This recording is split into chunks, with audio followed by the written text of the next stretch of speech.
चलो कल ले लेंगे।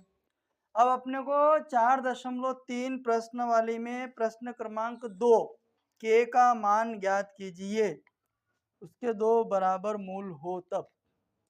प्रश्न क्रमांक दूसरे का पहला लिखा है 2 माइनस प्लस के एक्स प्लस 3 बराबर 0। इसमें अपने को क्या करना भैया, के का मान ज्ञात करना है। किसका निकालना है, प्रश्न निकालना अपने को के का मान ज्ञात कीजिए। बढ़िया प्रश्न है परीक्षा की दृष्टि से, और आता ही है, ये याद रखना है ना। तो के का मान निकालना है अपने को।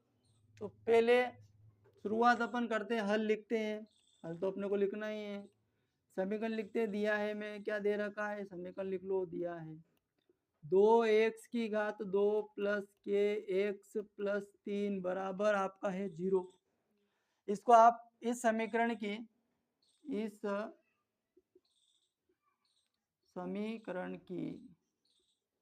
मानक समीकरण हो, चाहे व्यापक हो या युगपत समीकरण, द्विघात नहीं, हाँ द्विघात समीकरण हो, पर इसमें मानक मतलब इसके जैसा, व्यापक समीकरण मतलब इसके जैसा दूसरा रूप। मानक समीकरण a(2) plus bx plus c बराबर 0 से तुलना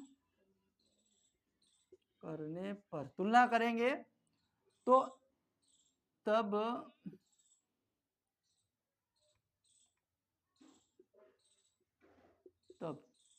a बराबर कितना आ जाएगा 2, समझ आई बात। b बराबर k, क्योंकि यहाँ x के गुणांक में कितना है, k है, तो अभी b का मान कितना आ जाएगा k, और c का मान कितना आ जाएगा 3। अच्छा, सूत्र अपने को एक ही याद रखना है, सब में यही लगेगा आपका, ये वाला b2 माइनस 4ac। विविध कर ज्ञात करना हो तो बराबर आगे लगा के डी लगा दो, नहीं के का मान निकालना हो तो कुछ नहीं करना, पीछे बराबर 0 लगा देंगे। प्रश्न अनुसार ये वाला ही सूत्र लगा, बी वर्ग माइनस 4ac बराबर 0।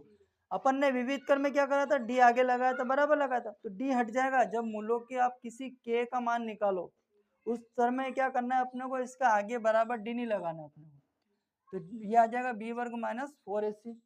अब b की वैल्यू भैया k है इसे अपने पास, तो k की घात कितनी आ जाएगी 2 माइनस 4। a की वैल्यू कितनी भैया 2 है, 2 रख दो। c की वैल्यू कितनी है 3 बराबर 0, बराबर k की घात 2 माइनस 4 दूनी 8, 8 तिया कितना हो जाएगा भैया 24 हो जाएगा, बराबर 0। अब अपने को बराबर में 0 रखा है, k की वैल्यू निकालनी है, तो इस 24 का क्या करेंगे अपन, पक्षांतर कर देंगे।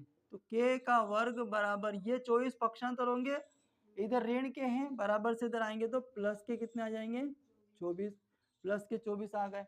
अब अपन पढ़ रहे हैं जो द्विघात समीकरण पढ़ रहे हैं ना, इसमें क्या होगा कि मूलों की प्रकृति के लिए, तो जब भी आप इसमें आंसर लगाओगे तो ये जो k वर्ग है, यहाँ पे दो चिन्ह हो सकते हैं, दो मान सकते, एक प्लस सकता है एक माइनस का आ सकता है।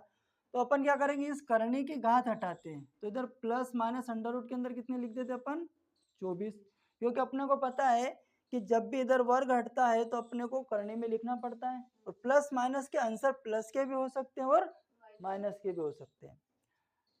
अब देखो 24 का गुणनखंड होता है क्या भैया, 24 का हो जाएगा ना, 2 से देंगे तो 12, फिर 2 से देंगे 6, फिर 2 से देंगे 3, 3 दूनी 6, 6 दूनी 12, 12 दूना 24।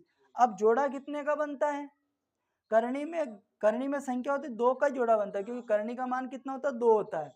तो k बराबर आपका आ जाएगा प्लस माइनस, एक जोड़ा बना के बाहर निकाल लो, तो ये आ जाएगा 3 गुणित 2 गुणित 3, तो ये k बराबर प्लस माइनस 2 अंडर रूट के अंदर कितना आ जाएगा 6, 3 दूनी 6 हो जाएगा, क्योंकि 2 बचा और 3 बचा। अब इनमें से जोड़ा बनाने के लिए अपने को 2 संख्या चाहिए, और दोनों क्या है सिंगल संख्या है, तो आपका आंसर एक तो प्लस का भी हो सकता है, एक माइनस का भी हो सकता है। अतः